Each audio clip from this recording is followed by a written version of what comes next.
পৃথিবীতে যখন আসলে তখন তোমার অবস্থাটা কি ছিল? ক্ষুধার যন্ত্রণায় যদি মরেও যেতে, কান্দা ছাড়া ভাষা নাই। ভাষা আছে? কোন হুঁশ ছিল আমাদের? কোন জ্ঞান ছিল?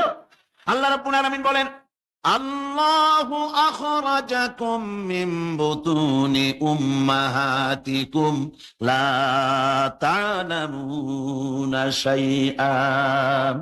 মায়ের গর্ভ থেকে এমন অবস্থায় বের করে এনেছি যখন তোমার কোনো হুঁশ নাই, জ্ঞান নাই, কথা বলতে পারো না, পায়খানার ভিতরে পড়ে থাকো, ট্যাটা করে কান্দা ছাড়া পথ নাই, পানির পিপাসায় গলা শুকায় যায়, কান্দা ছাড়া পথ নাই, মনের তোমার মুখের কোনো ভাষা নাই কান্না ছাড়া। আমি তোমার এমন আল্লাহ, আমি তোমার এমন স্রষ্টা, আমি তোমার এমন রব। তোমার ভাষা নাই বলে মায়ের কলিজার ভেতরে আমি তোমার প্রতি এক দুর্বিনীত মহব্বত পয়দা করে দিয়েছি।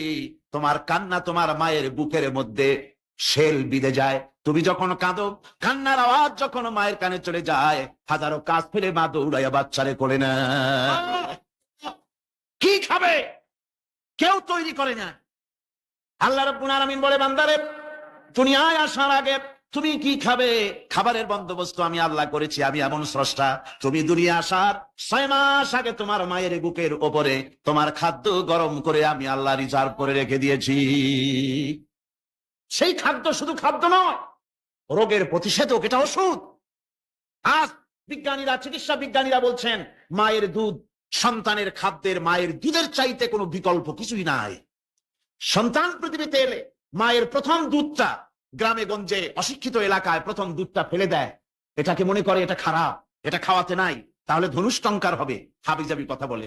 আল্লাহ দুধ বানাইছে বাচ্চার ধনুষ্টঙ্কার হওয়ার জন্য। মায়ের ওই প্রথম দুধটা হচ্ছে সন্তানের জন্য সমস্ত রোগের প্রতিষেধক।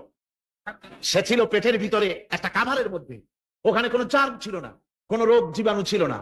ও পৃথিবীতে এসেছে যেখানে অক্সিজেনের ভেতরে জার্ম রয়েছে, বাতাসের ভিতরে জার্ম রয়েছে, যার পরিবেশটা খারাপ হয়ে আছে, মানুষের শ্বাস প্রশ্বাসে নিঃশ্বাসে হাজারো রোগ জীবাণু ঘুরছে। এই রকমের একটা পৃথিবীতে এসেছে।